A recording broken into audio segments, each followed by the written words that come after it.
Mazel, je suis neuropsychologue. Pour moi, c'est une seconde carrière, puisque j'ai d'abord travaillé pendant une quinzaine d'années. Suite à mes études d'ingénieur, j'ai travaillé donc dans l'entreprise, dans beaucoup de pays différents, en Europe, en Asie et aux États-Unis. Ce qui m'a permis aussi, de ce fait, d'être exposé à des systèmes éducatifs et de santé très variés. Et donc de comprendre qu'il y avait encore beaucoup de travail dans un pays comme la France pour comprendre et accompagner des enfants qui auraient des besoins particuliers.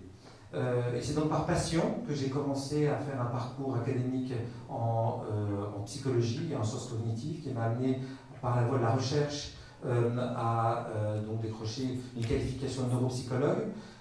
J'ai travaillé sur l'émergence du langage chez le nourrisson et puis ensuite j'ai quitté mon ancienne carrière pour démarrer ce travail depuis maintenant presque une dizaine d'années.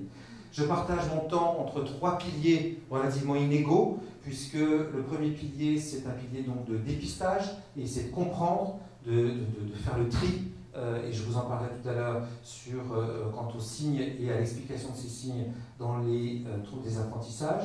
Je trouvais que c'était insuffisant, parce qu'en fait, je souhaitais aussi pouvoir mettre en œuvre et mettre à l'épreuve des méthodes de prise en charge pour essayer de voir, à partir de cette feuille de route, que nous propose un bilan neuropsychologique, comment aider concrètement l'enfant.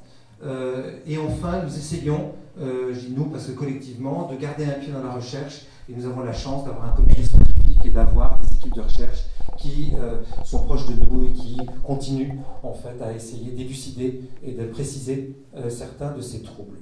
Voilà, donc je vais vous parler aujourd'hui donc des troubles d'apprentissage, bien entendu. Alors on m'a bien dit, alors c'est tous les troubles d'apprentissage. C'est pas que les 10. Alors je ne sais pas très bien quelle différence il faut faire entre les troubles d'apprentissage et les 10, mais en tout cas, on a bien compris que l'idée, c'est de se poser la question, quand en fait un enfant va mal à l'école, qu'est-ce qu'il faut en penser, hein, et comment aider cet enfant. Ça va être le but, c'est de partir depuis les observations jusqu'à l'élucidation et enfin la prise en charge. Bien, alors les troubles d'apprentissage, de quoi parle-t-on, hein, je vous dis, il y a déjà en fait des problèmes sémantiques. Est-ce que les 10, c'est les troubles d'apprentissage? Est-ce qu'un trouble de l'attention, c'est un trouble d'apprentissage? Est-ce que les troubles du spectre autistique, c'est un trouble d'apprentissage? Est-ce que la précocité, ça peut se ranger en fait dans cette catégorie-là? Donc on voit bien qu'il y a des questions de catégorisation qui peuvent être relativement, comment dirais-je, troublantes, mais finalement, ce n'est pas si important que ça. L'important, c'est de se poser la question d'un enfant qui a un développement atypique, hein, et qui a des besoins particuliers, savoir quels sont ses besoins, comment y répondre, s'assurer en fait que ce qu'on fait a un impact et donc qu'on lui est utile. Parce que les apprentissages, si vous voulez, il faut essayer de comprendre en fait comment ça fonctionne. C'est-à-dire en réalité, on a parlé de cerveau, d'accord? On a parlé d'apprentissage. Mais comment ça se conjugue, en fait, cerveau et apprentissage? En réalité, si vous voulez, c'est une rencontre des apprentissages entre des structures qui sont déjà organisées dès la naissance, si vous voulez, et en fait des stimuli en fait de l'environnement. C'est ça les apprentissages. Les apprentissages émergent de la conjugaison entre des structures qui sont prêtes, ça très immature, mais prêtes, et des stimulations de l'environnement. Donc si vous voulez, on ne va pas parler d'inné et d'acquis, on ne va pas parler en fait de dire que tout est déjà là et que l'enfant qui n'arrive pas à apprendre, il a une case en moins, etc. C'est une question de rencontre entre les structures et, si vous voulez, les stimulations de l'environnement et les apprentissages eux-mêmes. D'accord? Donc véritablement, aujourd'hui, il faut cesser de parler de l'un ou de l'autre, mais au contraire d'une conjugaison entre les structures cérébrales et les apprentissages. Ça, en fait, c'est un arbre de décision. C'est en fait une procédure lourde et longue. Un bilan neuropsychologique, c'est 20 heures de travail pour le professionnel, 6 à 9 heures avec l'enfant, hein, dans lequel, justement, comme aucune des tâches n'est pure, on va être obligé de recouper l'information parce que si, par exemple, je vous demande de résoudre un problème mathématique de tête, je vous dis, j'ai 15 €, j'en dépense les 2/3, un magazine coûte 1 €, combien puis-je acheter de magazines avec l'argent qui me reste? D'accord? Eh bien, en fait, je veux dire, je vous ai demandé plein de choses. Je vous ai demandé de faire attention, de traiter du langage, de maintenir ce langage en tête et la mémoire de travail, de pouvoir faire du raisonnement et manipuler des chiffres. Il faut avoir envie. Et il faut avoir envie, parce que c'est pas très drôle comme question. Mais effectivement, il y a des questions motivationnelles. Il y a des questions motivationnelles. Mais ce que j'ai envie de dire, c'est que si je donne cette épreuve en fait à un enfant et qu'elle est échouée, je ne sais absolument pas si c'est attentionnel, mémoire de travail, langagier, numérique ou raisonnement mental. Je suis obligé de recouper l'information. Parce que l'impression peut être que c'est échoué, et en fait, ça peut être X raisons diverses. Bien. Donc, comme on l'a dit, on s'occupe d'enfants. On ne s'occupe pas de robots, et je suis très prudent, parce que je sens de toute façon que, voilà, il faut vraiment que je sois clair avec vous. On est bien dans une logique d'accompagnement d'enfants en difficulté, avec tout ce que ça a d'émotionnel, tout ce que ça a de psychologique, tout ce que ça a de familial, tout ce que ça a, en fait, mais aussi de cognitif. Donc on va travailler avec la famille d'abord en faisant le point sur toute l'histoire du développement de l'enfant, c'est-à-dire savoir en fait depuis les conditions de la conception, et ça me permettra de parler de la génétique tout à l'heure, jusqu'à en fait, à la date du bilan, réunir tout ce qui aura été fait déjà en fait, par la famille, parce que très souvent il est très rare qu'on commence un bilan neuropsychologique à sec, sans information déjà, il y aura peut-être déjà eu des bilans orthophoniques, etc. Puis ensuite, analyser les travaux des enfants. Moi, j'aime beaucoup voir les cahiers, les dessins, voir en fait comment l'enfant s'y prend quand il est dans son cadre habituel, pour voir ses productions. Et puis après, il faudra faire le bilan lui-même, explorer les différentes fonctions cognitives, observer le comportement, la motivation, l'implication, l'intérêt, comment dire, l'interaction, la qualité de l'interaction, etc.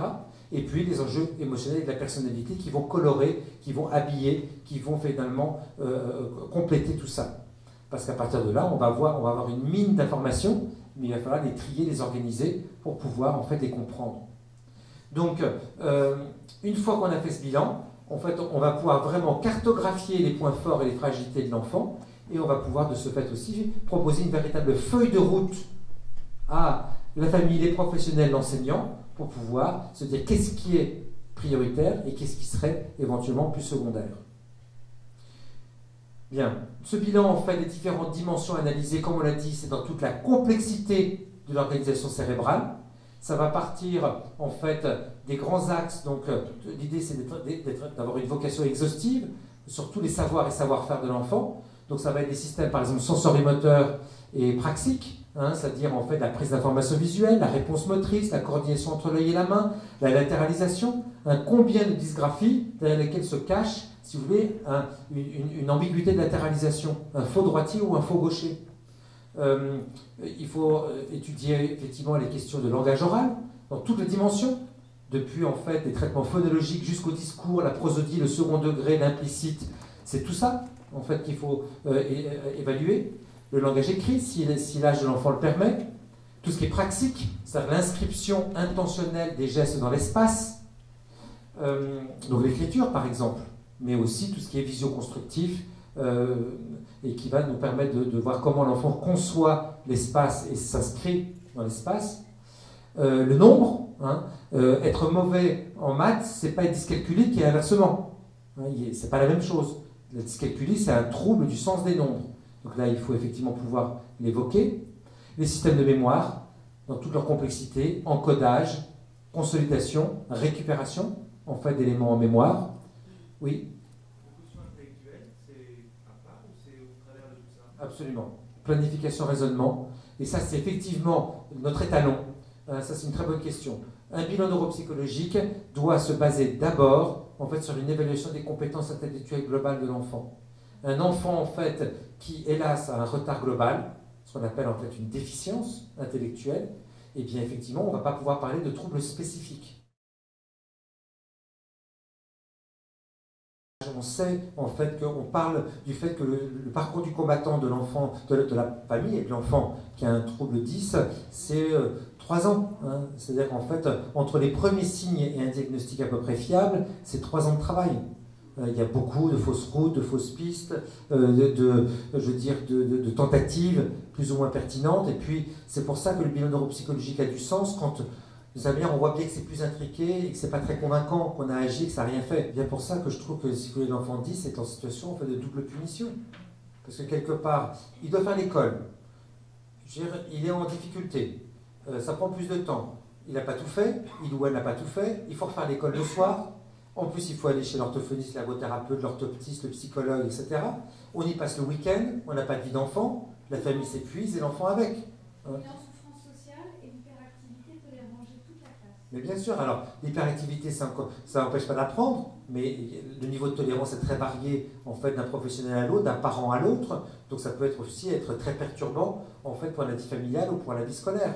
Si vous voulez, alors, la lenteur n'est pas en soi, en fait, comment dirais-je, un trouble d'apprentissage, si vous voulez. C'est que c'est un corollaire, c'est que si c'est coûteux, une des règles d'ailleurs qu'on voit bien en psychologie, c'est les temps de réaction. Plus le temps de réaction est long, plus c'est coûteux cognitivement, plus il faut en fait de temps de traitement. Donc un enfant 10, évidemment, il s'épuise, il est lent, parce que certaines tâches, on l'a dit, sont plus coûteuses pour lui et prendront plus de temps. Donc il n'est pas lent par définition, c'est qu'il y a un goulet d'étranglement, qui la lecture, qui l'écriture, qui le calcul, qui en fait un certain nombre d'autres types de traitements vont être plus coûteux et donc vont ralentir tout le système. Mais évidemment, après, on se retrouve à courir derrière le peloton. Vous avez en fait, vous avez compris que les apprentissages, vous avez comment dirais-je, le but de l'apprentissage, son objectif pédagogique, et vous avez son format, vous avez son habillage. J'espère vous avoir convaincu en fait que l'enfant 10 n'a aucun problème avec les contenus, c'est-à-dire qu'en fait il est tout à fait capable d'accéder au même niveau de complexité que les autres, mais c'est le format sous lequel on présente les choses qui va en fait l'empêcher d'apprendre. Prenons l'exemple très simple de la lecture. Si toutes les consignes sont données à l'écrit, un enfant dyslexique pourra même donner l'impression d'être mauvais en maths, parce que toutes les consignes sont à l'écrit, et donc il n'arrive pas à lire la consigne, ou il a déjà en fait une anticipation qu'il n'y arrivera pas, ou il va simplifier en fait, il aura des sortes de ce qu'on appelle de raccourcis, d'heuristiques en fait pour sa lecture, et donc il va donner l'impression d'être mauvais en maths, alors qu'en fait il n'accède pas simplement à la consigne écrite. Donc, le travail fondamental de l'enseignant, qui est un travail qui est de la part de son expertise, c'est de dissocier d'une part le projet de la tâche, l'intention pédagogique, qu'est-ce que je demande, de sa formulation. Si par exemple je cherche à faire des maths et à dire 25 plus 8 ça fait combien? Si je demande à l'enfant de m'écouter, de prendre son cahier et de le faire, pour certains enfants, je les aurais perdus. Je vous parle du cerveau depuis un bon bout de temps, ça pour vous donner en fait des éléments pour réfléchir, mais aussi peut-être que ça crée chez vous une certaine angoisse, parce que vous dites que si en fait un enfant dit ça touche le cerveau, oulala, ça doit être très grave. Ben non, hein, parce qu'il n'y a pas un organe plus plastique, il n'y a pas un organe qui va le plus en fait se reconstruire, en permanence, j'ai envie de dire, se modeler lui-même que le cerveau. Hein, vous vous cassez le bras, si vous voulez, votre os, il va mettre 2 mois en fait à se refaire, etc. Vous aurez peut-être des séquelles. En revanche, le cerveau, alors, il ne peut pas tout faire. On a dit qu'il y a une limite à cette plasticité. Et on a dit que certains cortex, s'ils sont abîmés et perdus, on ne va pas les reconstruire. Cependant, en fait, on se rend bien compte que le cerveau est plastique, il y aura plusieurs choses, la stimulation qui permettra en fait de corriger le tir, et puis les phénomènes de compensation ou de contournement qui vont permettre à l'enfant de pouvoir s'en sortir malgré tout. Donc en fait, c'est pas parce que ça touche le cerveau et que c'est très compliqué, en fait, que c'est perdu d'avance. Au contraire, j'ai envie de dire, ça veut dire qu'il y a des relais, il y a des points d'appui très importants.